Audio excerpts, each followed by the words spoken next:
Benvenuto and welcome to Cherry Hill Home Cooking. My name is Mark. Today we're going to make pumpkin bread.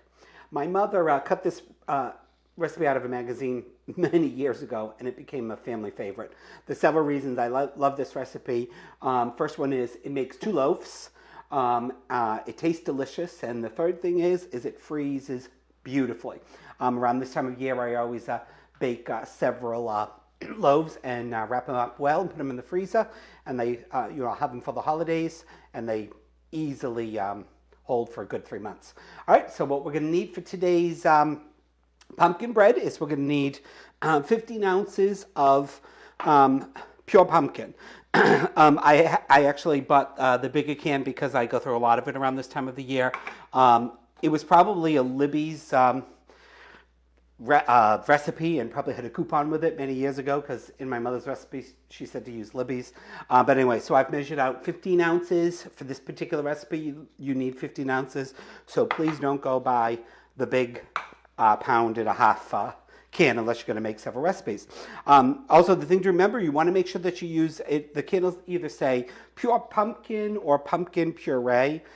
You don't want to use the one that says pumpkin pie mix, because that's already got sugar and all the spices in it, and it's not going to come out like a bread. All right, so pumpkin, a pure pumpkin. We need 2 large eggs. We're going to need a stick and a half of butter. Flour, of course. We're going to do 2 cups of flour. We need 2 cups of white sugar. And then we're going to have a teaspoon each of cinnamon, ground cloves, and ground nutmeg. And you need some baking soda, baking powder, and some salt. Okay, of course, also one of the first things you want to do is preheat your oven to 325. And of course, you want to prepare your pans before you start to put everything together. I've already done one. Thought I'd go over how I do it, in case anybody wondered the magic of preparing a pan. So I've got just a little pat of butter in there, and just gonna spread it around. Try to get it really good in the corners, and then start to work your way up all 4 sides.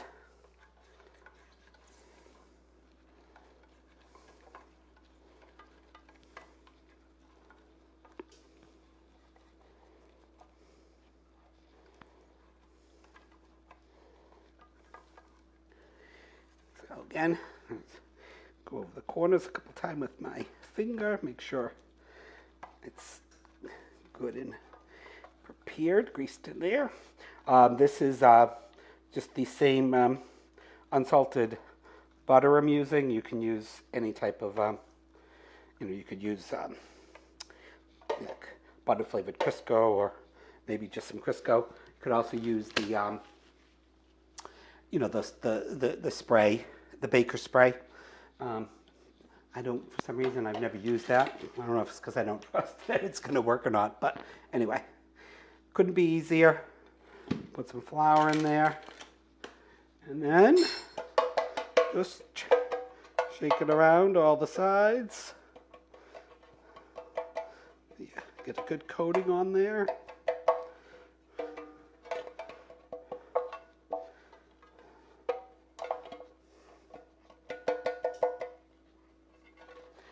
Okay, and then give it a good bang on your sink. Let's try that. Make sure you get off any loose flour. And there you go. A buttered and floured pan. All right.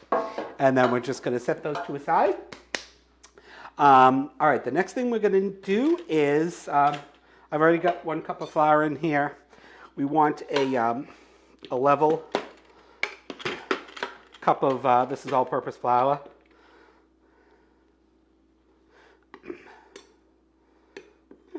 You don't want to necessarily pack it down, but make sure it gets level. All right, we're done with that. We can put this aside. Okay, so then we're going to add all our dry ingredients in. So our dry ingredients in this case are the cinnamon, nutmeg, and clove. So of course that's 2 cups of flour. I already had a cup in there. Of course the written recipe is you can find on cherryhillhomecooking.com, or it also accompany this video. Put your baking powder, baking soda, and salt in, and then you just want to give this a good mix.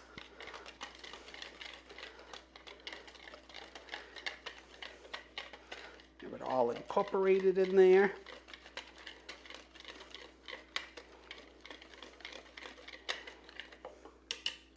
And we can put that aside for now. And then in my mixing bowl, I've got 2 cups of flour, and this is our room temperature butter. All right, what's room temperature butter? 2 cups of sugar. What? Yeah, 2 cups of sugar. There's 2 cups of sugar in that, right? And then a stick and a half of room temperature butter. So room temperature butter is just that, butter that's been brought to room temperature. So if you're going to make this recipe, probably an hour or 2 before you start to mix it, take it out, put it on the counter, let it come to room temperature. All right, so then I'm going to get our butter and sugar on the mixer. You could certainly do this with a hand mixer, hand electric mixer. Might be a little difficult to do by hand, but if you're adventurous, go ahead. All right, so our goal with this is just to get the butter and the sugar incorporated. We don't necessarily want to we're not going to necessarily cream it like you see in other recipes. This one, it doesn't necessarily need that. But just start it out on low till it all starts to come together.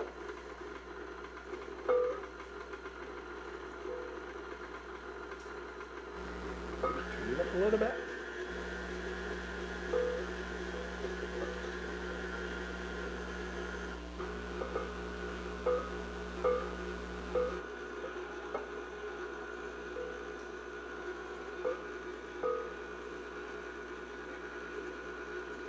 All right, and now it's starting to come together a little bit.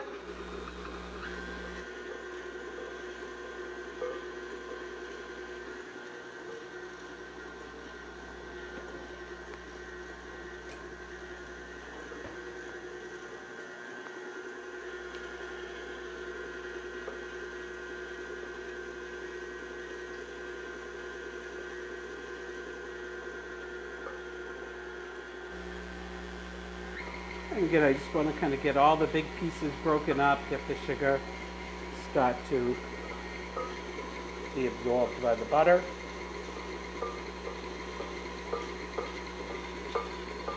And that's good. Why my mixer's making that noise?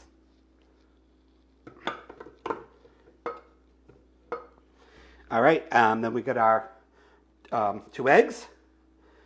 Throw those in, and I'm going to let this come together as well.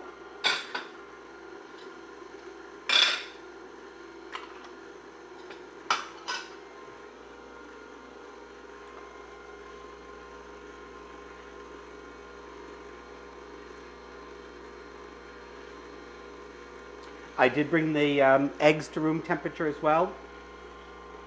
Don't necessarily have to, but I just find it makes the process go a little bit faster.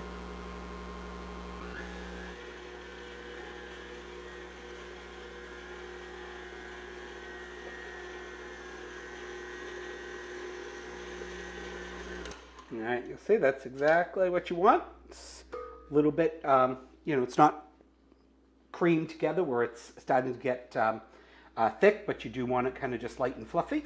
All right. So then we're going to add our pumpkin into it.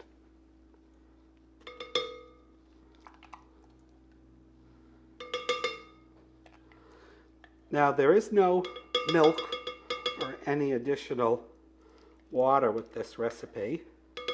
The pumpkin and the eggs have all the moisture this recipe needs. And then let's bring that together.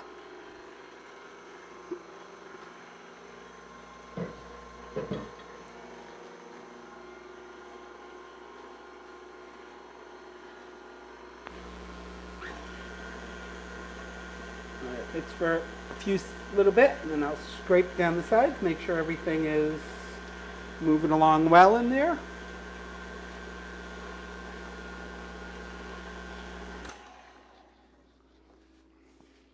What do I do with my spatula? Another one.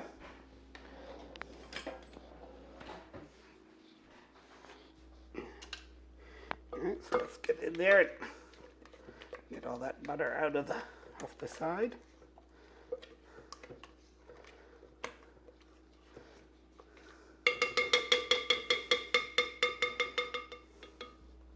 And give that another mix.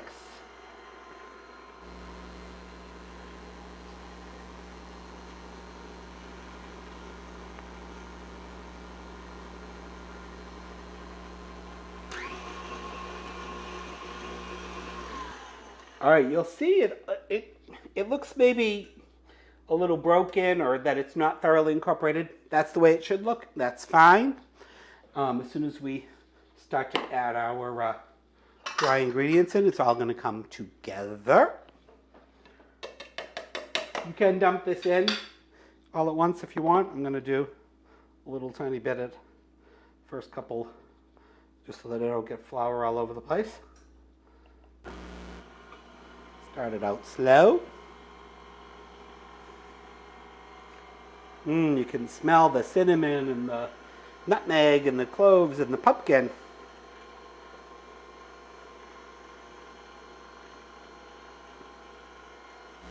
All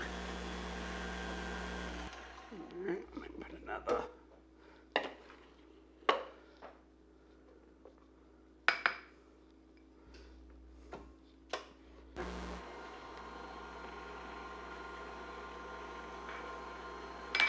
And you just want to let that slowly all get absorbed.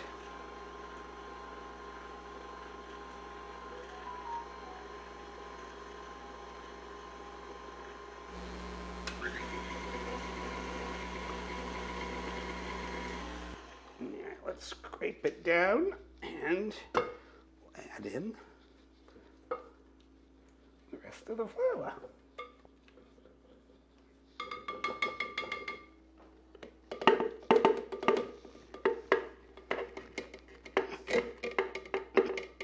Get in there. All right.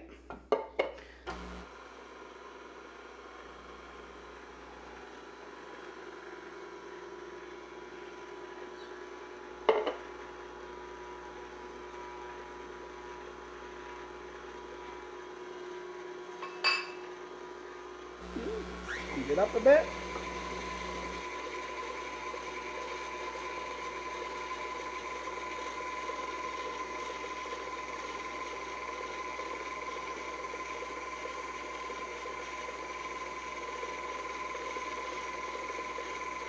And we probably want to let it go for 30 seconds or so, starting now.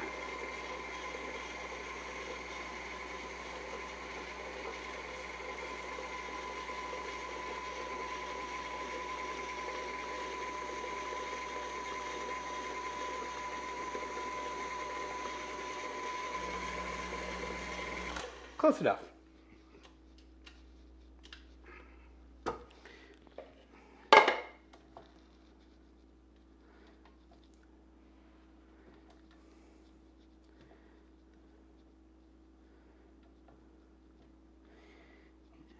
Much off there as you can.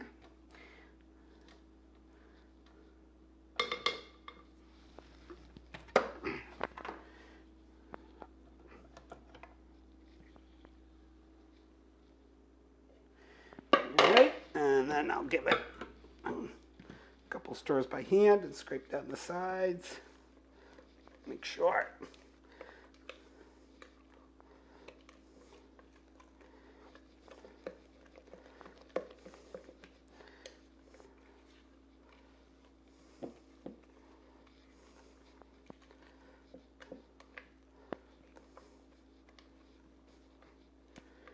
All right, there you have it. Okay, so then we'll get our 2 prepared pans.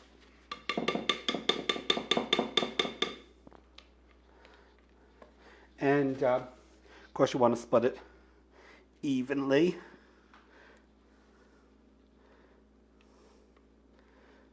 Or as evenly as possible.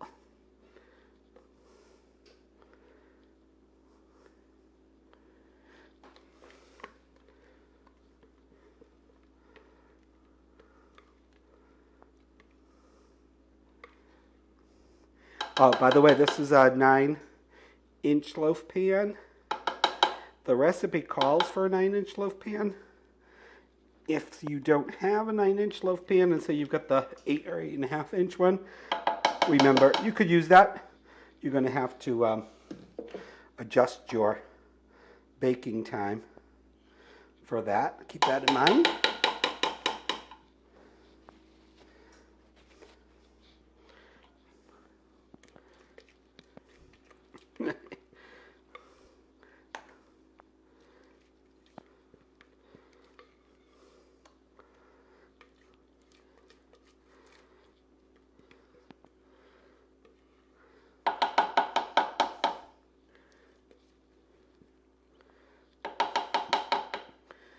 Looks about even to me.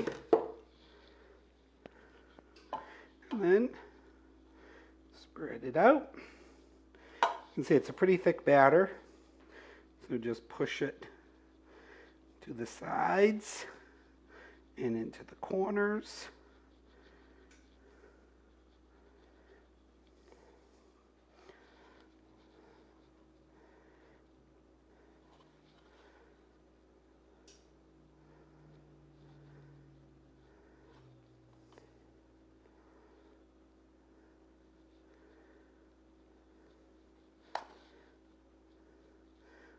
Put a little more in that one. All right. My knife. Make sure we got all of that in there.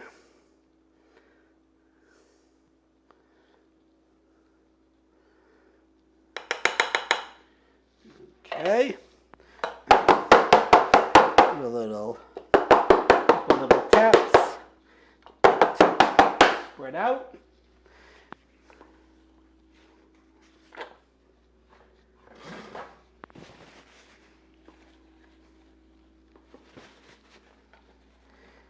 All right, so like I said, our oven is at 325. The racks are on the middle rack, and they're ready to go in. It's going to take anywhere between 65 and 75 minutes. Again, you get your middle rack. I'm going to set them apart a little bit. I'm going to set the timer for 65 minutes.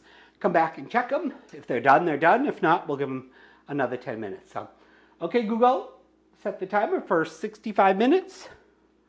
1 hour and 5 minutes. And we'll see you in an hour and 5 minutes.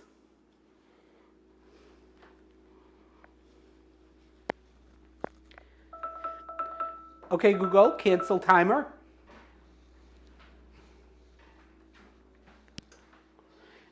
All right, we're at the 65-minute mark. Take them out and see how they're doing. So again, we just want to insert a toothpick, and it should come out nice and dry. That's good. And let's try the other one.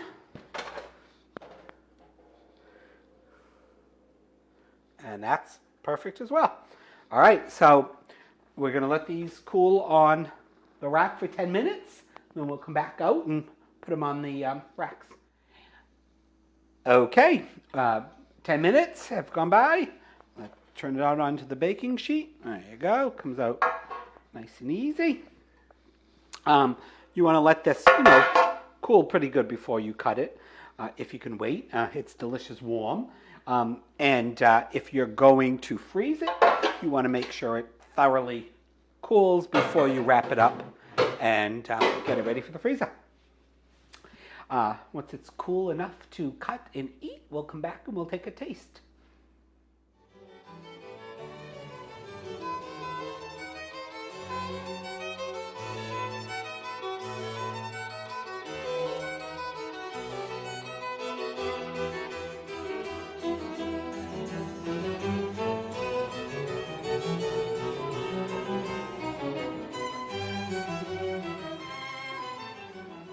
today is a perfect fall day to have a piece of homemade pumpkin bread and a nice cup of freshly made tea. It's been cold and damp and snowing here in New England almost all day long. So anyway, it's our little afternoon snack before dinner. Dig in. You want some spread or Try a little butter. Of course, this pumpkin bread is delicious on its own, or with some butter, or whatever your favorite spread is. Also, with a little bit of cream cheese.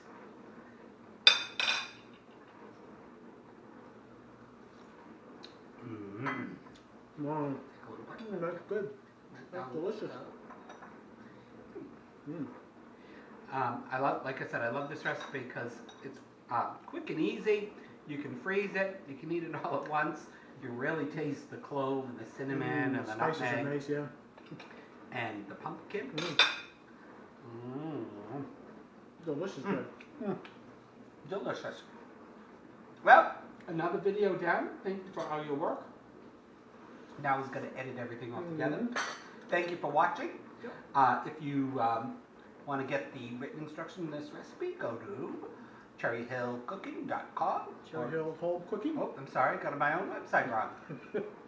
That's cherryhillhomecooking.com. It's also in the video. Anyway, thank you so much. I hope you try this, and I hope you enjoy it. Ciao. Bye. It's a perfect spicy.